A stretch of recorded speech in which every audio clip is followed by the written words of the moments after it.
अरविन्देन पदारविन्दं मुखारविन्दे विनिवेशयन्तं वटस्य पत्रस्य पुटे शयानं बालं मुकुन्दं मनसा स्मरामि। वटस्य पत्रस्य पुटे शयानं वटस्य पत्रस्य पुटे शयानं बालं मुकुन्दं मनसा स्मरामि। बालं मुकुन्दं मनसा स्मरामि। श्रीकृष्ण गोविन्द हरे मुरारे, हे नाथ योगेश्वर वासुदेव, जिह्वे पिबस्वामृतमेतदेवं गोविन्द दामोदर माधवेति, गोविन्द दामोदर माधवेति। श्री गोपाल कृष्ण भगवान की जय। यत्करोषि यदस्नासि यज्जुहोषि ददासि यत्तपस्यसि कौन्तेय तत्कुरुष्व मदर्पणम्। प्रस्तुत आजच्या या मंगलमय आणि आनंदमय प्रसंगाच्या निमित्ताने उपस्थित असलेले सगळेच धार्मिक, राजकीय, सामाजिक क्षेत्रातील मान्यवर, ही वास्तू बांधत असताना तिच्या निमित्त आता दोन शब्द इथे तुम्ही व्यवस्थित वाचले असतील. एक ग्रहशांती आणि गृहप्रवेश, वास्तुशांती आणि गृहप्रवेश, अशा दोन आशयाच्या निमित्ताने तुम्ही सगळे या ठिकाणी आहात. ग्रहशांती म्हणजे काय की त्या गृहामध्ये ग्रहशांती आणि गृहशांती असे दोन शब्द आहेत. या सगळ्या शांतींना कारक असलेली मनशांती प्राप्त होणं गरजेचं असतं. गृहाची शांती होईल, घराची शांती होईल, ग्रहाची शांती होईल, पण मनाची शांती जर नसेल तर या दोन्ही शांती आपल्याला प्राप्त होणार नाही. ग्रह शांती याच्याकरता करायची की त्या घराला बांधत असताना तुम्ही वाळू एकीकडून आणली, सिमेंट एकीकडून आणलं, नवे नवे अनेक प्रकारच्या वस्तू गोळा केल्या आणि त्या वस्तू गोळा करत असताना त्या वस्तू अनेक ठिकाणून प्राप्त झाल्या होत्या. मग त्या कुठल्या ठिकाणून आल्या असतील, कशा पद्धतीने आल्या असतील, त्यानंतर तो जो व्यक्ती काम करतोय, तो व्यक्ती काम करत असताना त्याची मानसिकता कशी होती, त्याची मनस्थिती कशी होती, तो कुठल्या भावाने त्या घराला बांधत होता. आणि सगळ्यात महत्वाचं, माणूस कितीही शिकला सवरला, कितीही प्रगल्भ जरी झाला, परंतु एखादी गोष्ट अशी असते की ती त्या माणसाच्या डोळ्यामध्ये खुपत असते. लांबची माणसं तर सोडा, जवळची माणसंही सोडा, भाऊबंधातली माणसंही सोडा, पण एक बांधणाऱ्याच्या मनामध्ये सुद्धा कधी कधी घर घर करून बसतं. तसं तो बांधत असतो, बिचारा पत्र्याच्या खोलीतून येत असतो, सकाळ संध्याकाळ डबा भरून आणलेला आहे, बायकोनं गरम गार जेवण त्याला दिलेलं आहे आणि घर बांधतोय. मग तुमच्या महागड्या टाईल तो बसवतोय, महागड्या तुमच्या त्या भिंती तो बांधतोय, महागड्या वस्तू तिथं लावतोय. अचानकपणे सुप्त भावनेने त्याच्या मनामध्ये येतच की परमात्म्या, सगळ्यांची घरं बांधणं माझ्या हातातून तू नशिबी लिहिलंय.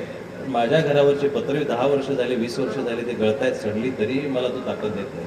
मनामध्ये आलंच की या माणसा इतकी पैसे आपल्याकडे आले असते, या माणसा इतकी समृद्धी आपल्याकडे आली असती, या माणसा इतक्या वस्तू जर आपल्याकडे आल्या असत्या तर थोडं बरं वाटलं असतं. थोडीशी तिथं अशांती निर्माण झाली, म्हणून शांती घालणं गरजेचं. आणि अशी अनेक माणसं आहेत.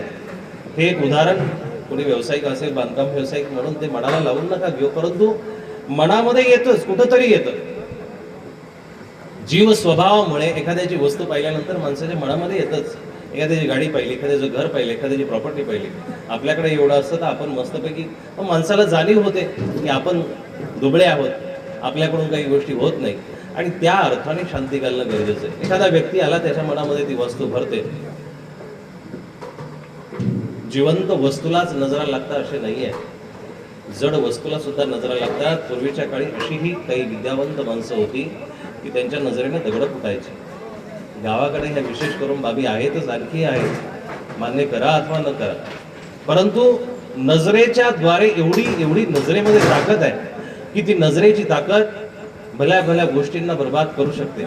याला प्रमाण आहे महाभारताचं. गांधारीनं जेव्हा पट्टी उघडली, भगवान कृष्ण बघा, त्यांनी हितही केलेलं आहे, अहितही केलेलं आहे.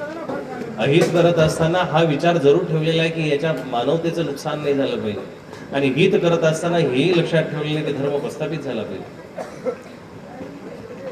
त्या दुर्योधनाला सांगितलं होतं की व्यवस्त्र होऊन तू गांधारीच्या समोर जा, तुझं सगळं वज्रांग होऊन जाईल, शरीर वज्रांग होईल. भगवंत म्हटले याचं वज्रांग जर झालं शरीर तर याच्या शरीराला फोडणार कोण, लुटणं अवघड जाईल. रस्त्यामध्येच थांबले, रस्त्यामध्येच कुठेतरी भेटले आणि म्हटले की अरे असा नग्न आईच्या समोर जावं का, आता मोठा झालाय.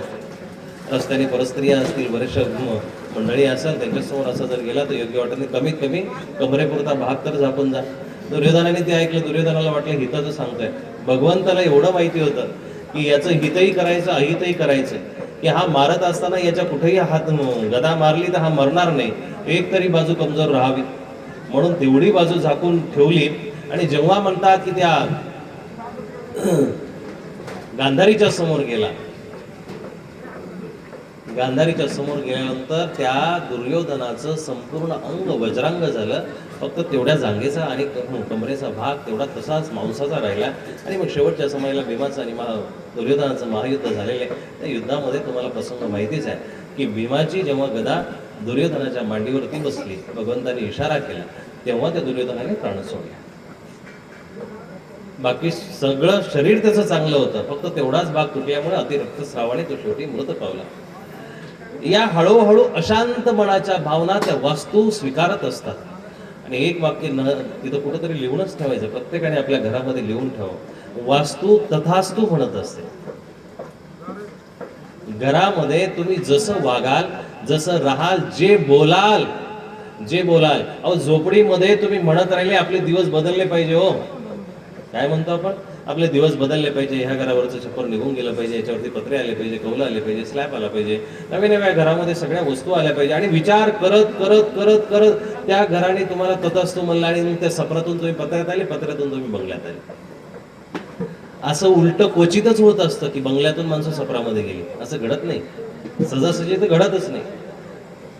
परंतु तसा प्रवास जर एक प्रकारे जर साध्य झाला तर समजून घ्यावं की वास्तू त्या पद्धतीने बोलत असते. म्हणून त्या वास्तूमध्ये आपण काय बोलायचं, घरामध्ये एंटर केल्या केल्या पूर्वीच्या ज्या प्रथा होत्या त्या प्रथांना आपण उगाच सोडलेल्या आहे, परंतु त्या प्रथा खूप गुणकारी प्रथा होत्या.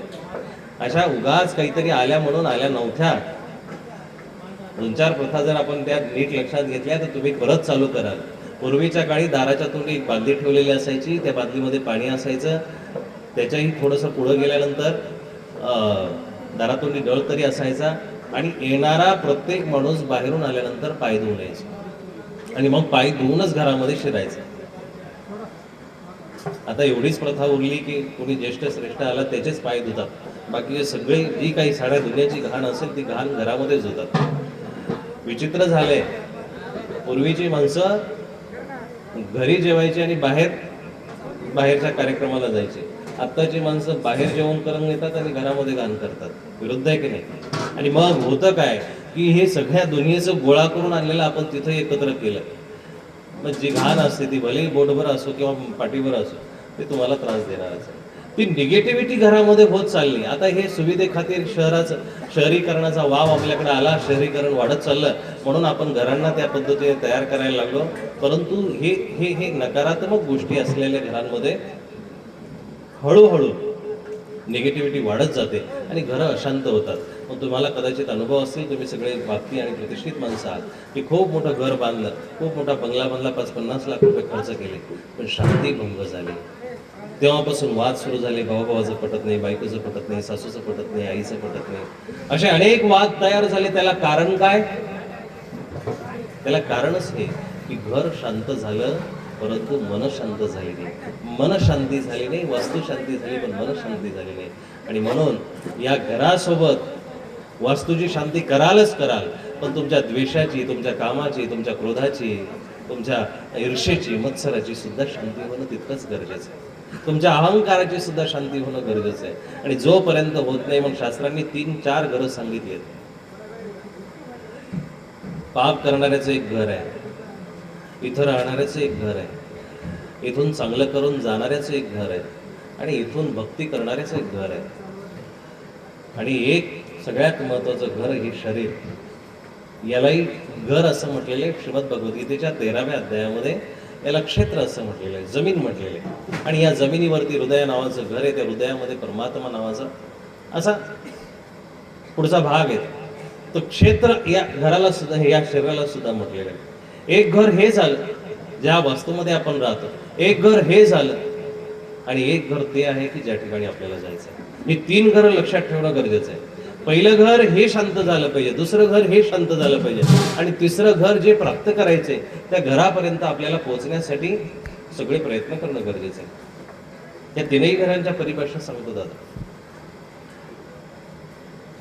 पहिलं घर हे जे आहे, या घराला जे क्षेत्रज्ञ असं म्हटलेले, क्षेत्र असं म्हटलेले, त्या क्षेत्रावरती या घरामध्ये काय काय नाही टाकायचं हे माणसाने ठरवून घेणं गरजेचं आहे.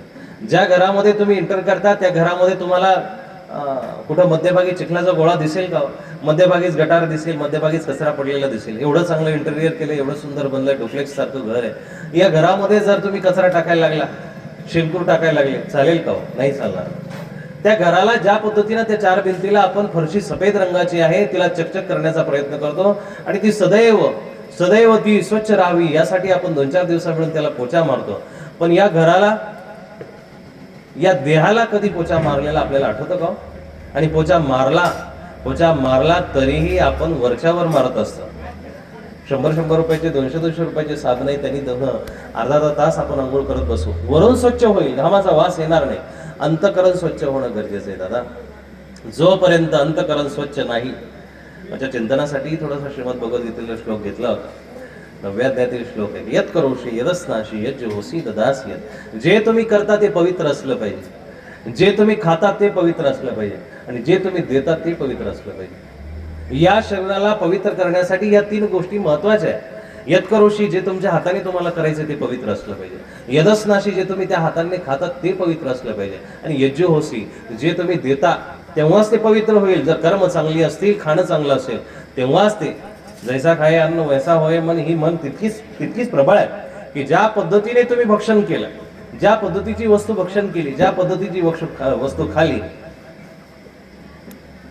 ती वस्तू आपल्याला त्रास देणारच. ती वस्तू आपल्याला त्रास देईल. यत् करोषि, जे तुम्ही करता ते सुंदर असलं पाहिजे. मोठेपणाचा अहंकार न करणं. गीता खूप सुंदर रीतीने सांगते की ढोंग न करता, मोठेपणाचा आविर्भाव न आणता, क्षमाशील सदैव राहता, दुसऱ्यांना कुणाला त्रास न देणारा माणूस, त्याची वस्तू उत्तम वस्तू आहे. ही वस्तू, या वस्तूचा अर्थ मी सांगतो. ही भौतिक रूपाने लाखो रुपयाचं इंटेरियर करून केलेली वस्तू ही वेगळी आहे. ही भौतिक रूपाने तुमचं प्रदर्शन दाखवणारी वस्तू आहे. पण याच्यामध्ये राहणारा कसा आहे याच्यावरती त्या वस्तूचं मूल्य आहे. मग गरीबाच्या झोपडी समोर एखादी म्हातारी बाई बसलेली असते, म्हातारा आजोबा बसलेला असतो, आणि त्या घरासमोर जर गेलं की आई दादा पाणी मिळेल, ते तांब्या भरून माठातून पाणी आणतात, तुम्हाला तृषाखांत व्हायला ते मदत करतात. पण तेच एखाद्या मोठ्या बंगल्याच्या समोर जावं आणि त्याचं गेट लागलेलं असो, त्या गेटवरती पाटी असो, कुत्र्यापासून सावधान. घरामध्ये राहणारी माणसं कशी हो?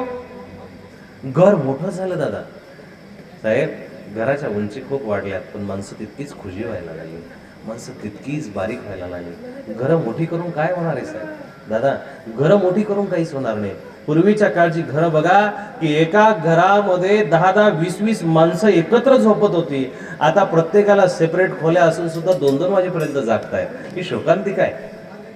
या वस्तू शांत झाल्या पण मन शांती झाल्या नाही, म्हणून मन शांत करणं गरजेचं आहे. जोपर्यंत मनाला शांती प्राप्त होणार नाही, मनाला जोपर्यंत आधार प्राप्त होणार नाही, मनाला जोपर्यंत मनाला संस्कार प्राप्त होणार नाही, त्या मनामध्ये जोपर्यंत उद्वेगाची भावना राहील मनामध्ये. आणि मग बघा ना, एखादा सायकलवरचा माणूस सुद्धा अत्यानंदाने रस्त्यावरती प्रवास करत असतो, आणि एखादा BMW मर्सिडीज कोठामध्ये बसलेला सुद्धा रडत असतो.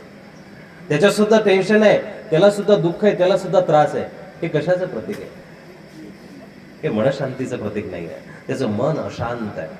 आणि मग अशांत असलेलं मन, अशांतस्य कुतः सुखम, त्याला सुख प्राप्त होऊ शकत नाही, कधीही सुख प्राप्त होऊ शकत नाही. म्हणून सर्वात प्रथम जर शांत करायचं असेल तर आपल्या मनाला शांत करा.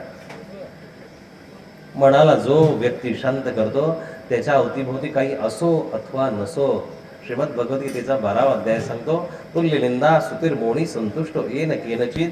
तो व्यक्ती आपल्या आपण त्या निंदेला सुद्धा पचवतो, आपल्या आपण सुद्धा त्या स्तुतीला सुद्धा पचवतो. नवे नवे त्याच्याकडून सगळ्या गोष्टी विवेकाने बघितल्या जातात. अति पैसा आला तरी उन्मत्त होत नाही, गेला तरी दुःखी होत नाही. अति प्रसिद्धी प्राप्त झाली तरीही त्याच्या अंतकरणामध्ये 38व्या वर्षी अरिजित सिंग नावाचा सिंगर आहे, त्यांनी रिटायरमेंट घेतली, निवृत्ती घेतली, स्वेच्छा संन्यास घेतला. सचिन तेंडुलकरनी 50व्या वर्षी घेतली. पण ह्या व्यक्तीचं जास्त करून वार्तांकन झालं, न्यूजपेपरमध्ये जास्त करून बातम्या छापल्या गेल्या की एवढा टॉपला गेलेला माणूस, एवढ्या उंचीला प्राप्त झालेला माणूस आणि अचानकपणे निवृत्ती घेतो, अचानकपणे स्वेच्छेनं म्हणतो की मला आजपासून गायचं नाही. लोक हळहळ करतात, लोक रडतात आणि लोक त्याच्याविषयी भावनिक पोस्ट लिहितात. का लिहिली असेल थांबायचं कळलं. हे टिकणारं नाहीये. वैभव असो, प्रसिद्धी असो, मान असो, सन्मान असो, पद असो, प्रतिष्ठा असो, काहीही असो, ह्या जगातलं हे मृत्यू लोकांमधलं काहीही टिकणारं नाहीये. हे तुम्हाला वेळेवरती सोडता जर आलं तर हे तुम्हाला दुःख देणार नाही. पण हे वेळेवरती जर तुम्हाला सोडता आलं नाही, वेळेवरती जर सोडता आलं नाही तर हे तुम्हाला अनंत जन्मापर्यंत भरकटत राहणार आहे, ठेवणार आहे, अनेक योनींपर्यंत जाण्यासाठी कारणीभूत ठरणार आहे. इथं तुम्हाला त्या वेळेवरती, उंचीवरती थांबता आलं पाहिजे, त्या विशिष्ट उंचीला आता सोडता आलं पाहिजे. तो मोह ज्या दिवशी तुमचा संपेल, संसारातला मोह त्यागून ईश्वर असलेल्या, आध्यात्मिक असलेल्या, परंतप असलेल्या अनंत ब्रह्मांड नायकाच्या चरणापर्यंत आपला मोह गेला पाहिजे. हा मोह त्यागून त्या मोहनापाशी आपला मोह जाणं, याला खऱ्या अर्थानं प्रपंच आणि परमार्थाची सांगड म्हणतात.